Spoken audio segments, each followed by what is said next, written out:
friends, let's make a fun Halloween treat. This can even be made at Christmas as well.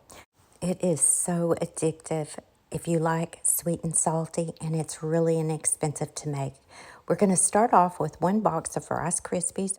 I just purchased a generic brand, very inexpensive, and we're going to add 4 cups of Rice Krispies to a large bowl. Next, you will need a bag of pretzels. It doesn't matter if it's the round ones, the straight ones, it doesn't matter, because we're going to put about half of this bag into a Ziploc bag and we're going to crush them. And you don't want them crushed till they're just fine, like breadcrumbs. We just want to crush them where we break them up. And you can see my OCD kicking in. If there was one that wasn't broken, I just broke it in half.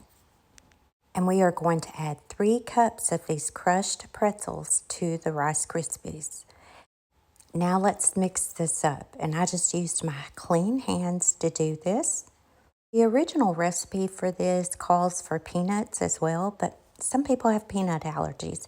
So I decided instead of peanuts, I would just add some sprinkles. I tried to find just orange sprinkles, but I didn't have any luck with that.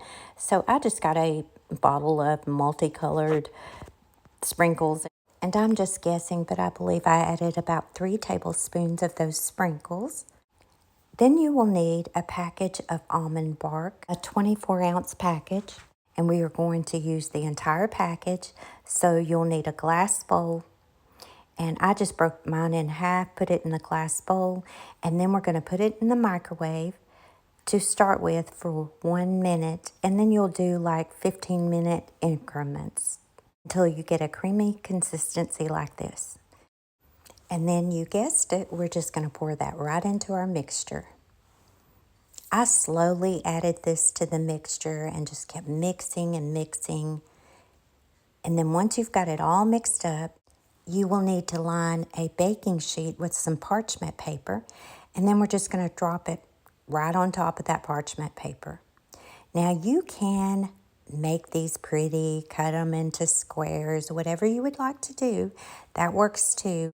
But this is also fun to make into bite-sized pieces so that you can bag it up and give it to friends for Halloween or Christmas. You can even put red sprinkles in it at Christmas. But once you've got this pretty well separated, go ahead and let that sit for about at least 30 minutes to cool off and to harden. And what I did was I bought these little Halloween bags for $1 at the dollar store, and then I just broke it off into pieces and put it into the little bags to give to some of my favorite little spooks. And also half of it I ended up putting it into a large bag, and I thought about keeping it, but y'all, I can't quit eating it. I need to get rid of that, so I might have to bag up some more of this and give to a few more spooks. If you're like me and you love sweet and salty, you will love this.